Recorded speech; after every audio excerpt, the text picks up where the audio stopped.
ছোট্ট একটা গল্প বলি। গল্পটা বাস্তবও। আমার স্কুল চলাকালীন আমার এক ফ্রেন্ডই হয়। তো আমাকে প্রায় প্রায় এটা খেতে দিত, ওইটা খেতে দিত। তখন আমি মন মানসিকতা অত খারাপ চিন্তা ভাবনা করতাম না। হঠাৎ করে একদিন আমার বলতেছে যে, তুমি আজকে সকালে কি খেয়ে আসছো?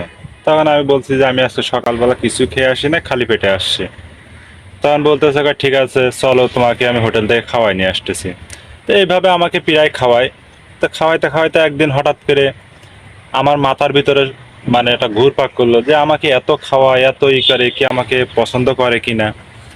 তো হঠাৎ করে একদিন আমি তারে বললাম যে আচ্ছা, তুমি তো আমাকে অনেকদিন ধরে খাওয়াও, আজকে আমি তোমাকে খাওয়াই।